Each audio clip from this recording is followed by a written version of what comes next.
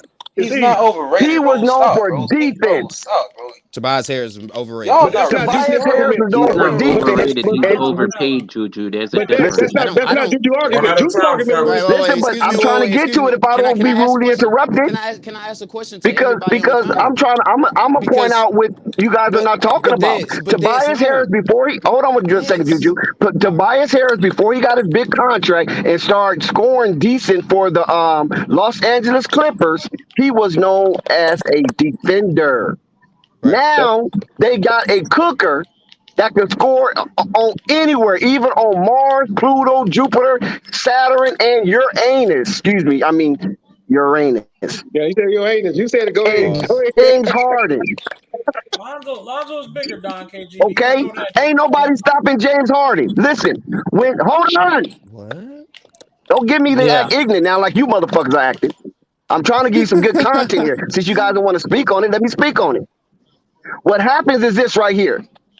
Joel Embiid got somebody as hungry as he is. Neither one of them guys have championships. When James Harden was with Brooklyn, Kevin Durant got 2 championships. And guess what? Kyrie got 1. So these guys are already champions. James Harden is the hungry one over there in Brooklyn. Kevin Durant and all them ain't really that hungry like that. You follow what I'm saying? Now he's going to a team where everybody's hungry, including Doc Rivers, have to prove himself now. Steve Nash is comfortable. It's been like that. Hold up, Bex. He ain't that hungry. Dex would have never let him I go. hope that he's too hungry. Like He that needs to for go on a years. They would never trade him, Dex. Let's keep it 100. Let me tell you something about James. Let me tell you something. I talked to somebody. Hold on. My point. Hold up, Bex. Go Okay, ahead. we're going to get back to that. That wasn't my point. Let me hear Dex. Coffee. James Harden was sick of what was going on in that locker room. Facts. It was hideous. Who that how said these That's fact. How these players, hold on, how these players, especially Kyrie and Kevin Durant,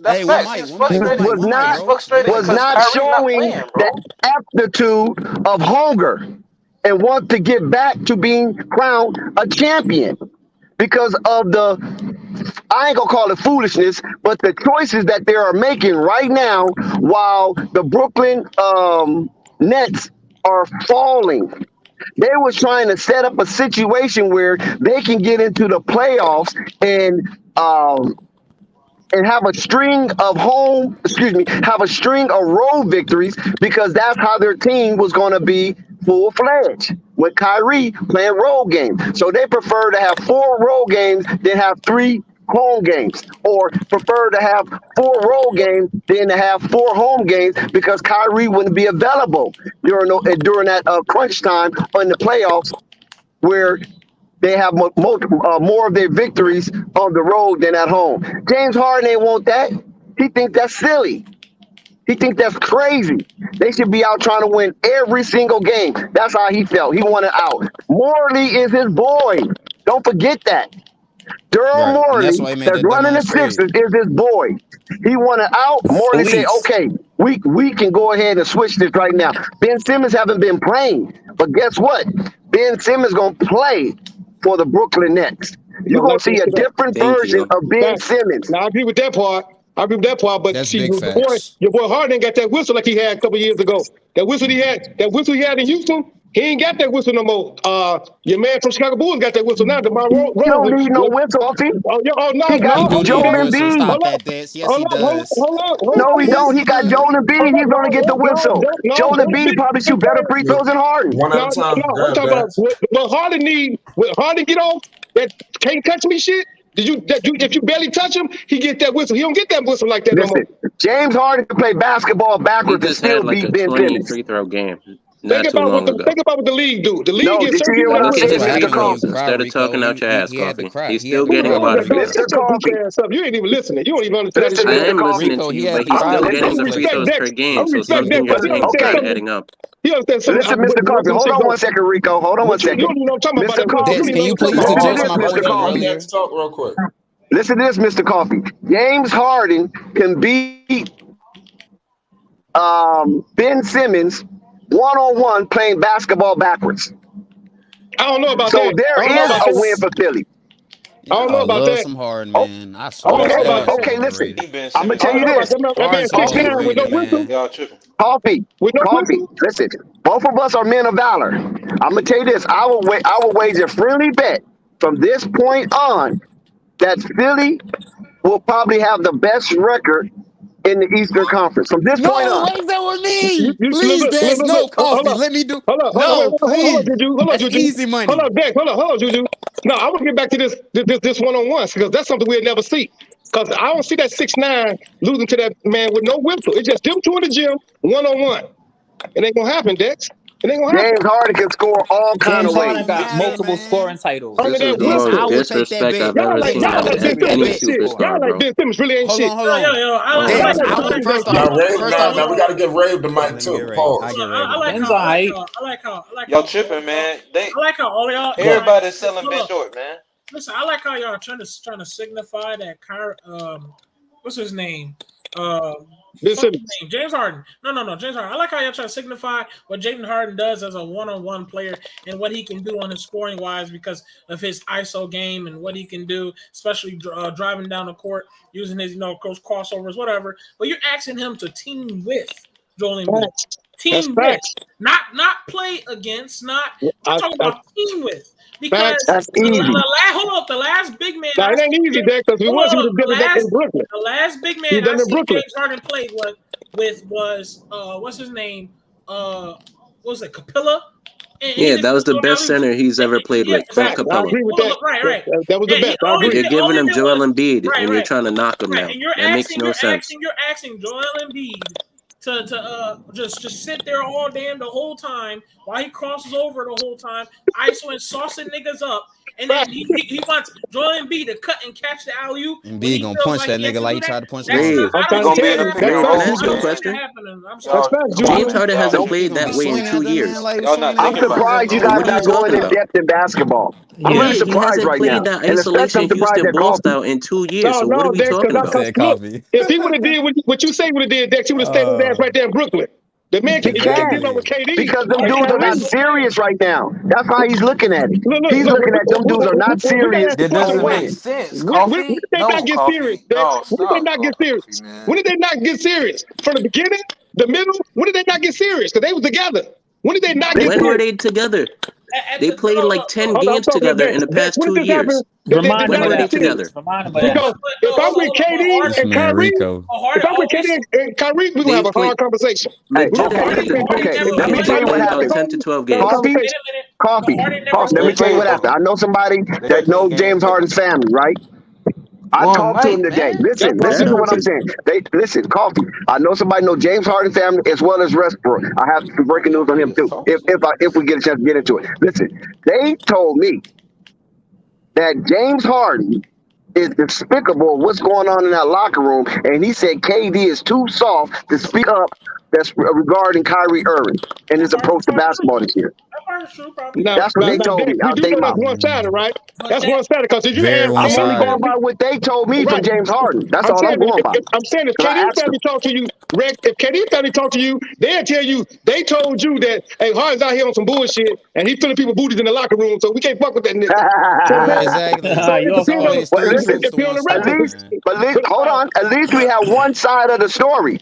right, we got one side. If we wait and sit back, we won't hear nothing. But we know it's two sides to every story, right? Thanks. Well, you know What we Yes, you're just saying, discussed it. That's the reason he what stopped you're saying playing. is there are probably two Well, sides and the Three truth. Is sides that's in the that third case. side. Three sides. Dex, listen to me. What well, you're can saying we is throw away like the a lot conspiracy true. theories?